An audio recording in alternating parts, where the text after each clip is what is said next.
òwe Lárúbáwá ní innama yu'rafu ash-shay'u bi rijalihi.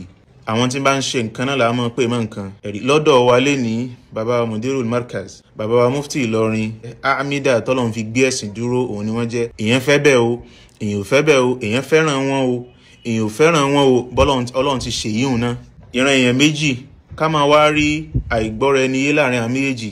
Ìran èèyàn méjì ni ó máa dùn. Ẹni àkọ́kọ́ lẹni tó bá ní hamasa diniya. Ẹ̀rí láti jẹta sí jẹrin àwọn èèyàn ọ̀pọ̀lọpọ̀ èèyàn ló ti wà nínú ìbànújẹ́. Ẹni tí ọ̀rọ̀ Islam tó bá jẹ́ lógún. Ìran èèyàn lẹ́ẹ̀kejì lẹni tí success, ẹni tó bá rí wàhálà táwọn èèyàn máa ń ṣe kí wọ́n tó succeed, kí wọ́n tó bọ́ síwájú. Téèyàn wá rí pé success àwọn kan òun nìkan fẹ́ máa ṣe yìí yóò dùn yàn, yóò máa bà yàn lọ́kàn jẹ́. Mo ní ọ̀rọ̀ 3 sí 4 kékeré báyìí ni tó jẹ́ tàwa mùsùlùmí níbi bẹ̀. Alákọ̀ọ́kọ́ ńbẹ̀ wọ́n ní hadith kan bẹ̀ tí Umar gbà radiyallahu anhu, ó ní sami'tu Rasulullahi sallallahu alaihi wasallam yaqul.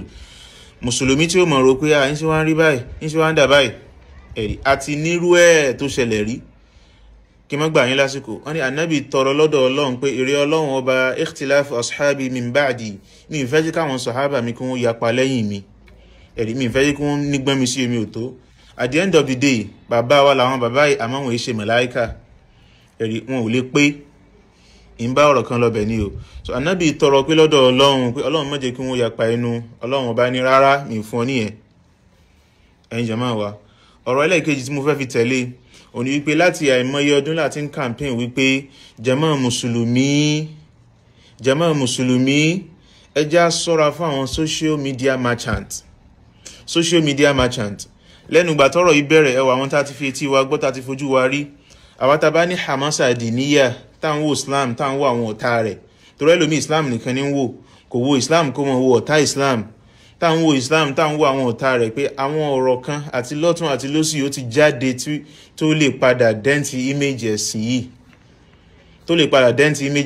Àfi kí yóò wá sulhu. Gbogbo ẹni tí máa ń wá winner nínú ọ̀rọ̀ yìí ọ̀tá Islam òun ni ọ́.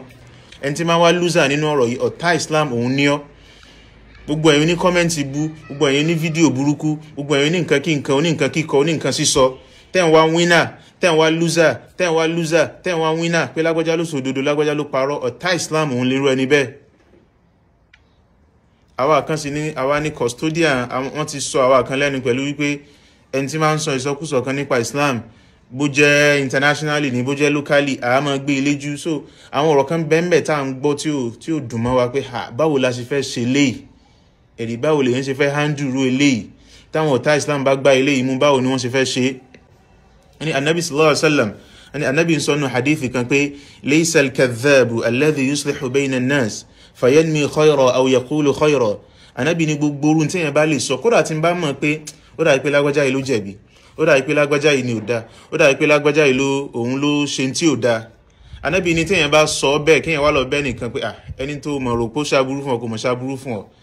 Abẹ́ni tó sọ̀rọ̀ ẹ láì dá bóyá tóun náà rí ni. Ànábì ní èèyàn kì í ṣe òkúrọ́. Àwọn social media merchant, èmi máa ń rí àwọn kan pé àwọn eléyìí ò ní quality kankan tí wọn ò ní oore kankan tó fẹ́ ṣe Islam. Wọ́n kàn fẹ́ build the value ni. Wọ́n wá shakhsiyatun bahira, wọ́n wá ẹnìkan tó hàn. Wọ́n máa push ẹ̀.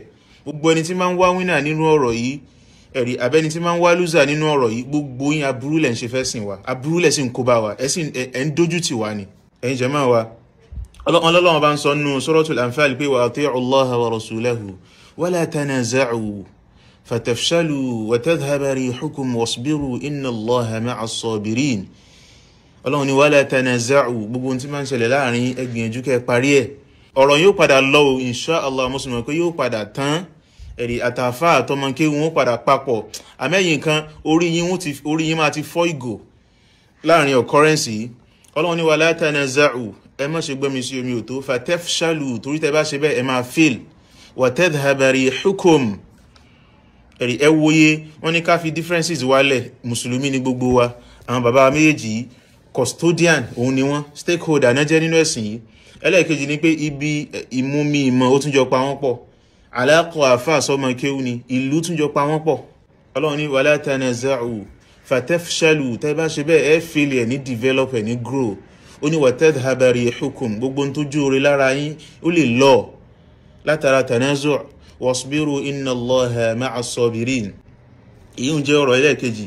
Wọ́n ní Ànábì Muhammad sallallahu alaihi wasallam nígbà mo wo ọ̀rọ̀ yìí títí ẹ̀rí lára tó máa ní asdaqu ma qila fi haditha èmi àtìfíyàn shakhsiyan pé in tí mo ọ̀rọ̀ tó wá síyàn lórí téèyàn nǹkan dààmú ọkàn yàn kí nǹkan máa dààmú ọkàn yàn kí báwo ní ṣe ń rí báyìí kí n ó sọ di ọ̀rọ̀ Lárúbáwá. wọ́n ní umurun laha nafsi tadiqu wa tafturu wa yusbihu ra'si bil mashayibi yadhharu. ọ̀rọ̀ tó yẹ pé in tí ń báyàn lọ́kàn jẹ́ ni in tí máa mú ọkàn yẹn lẹ́ni èyí ó sì fẹ́ mọ́ lè jẹun pé hey mustaqbal ọ̀rọ̀ yìí mọ̀ lágbára. ẹ̀rí lọ́tún àti lósì ẹ̀yin bitanatu su ẹ̀yin alábàásọ bú alágbọ̀rọ̀dún bú onídàásọ̀rọ̀ bú ẹjá bẹ̀rù Ọlọ́run torí Ọlọ́run ó bi wá. umurun laha nafsi tadiqu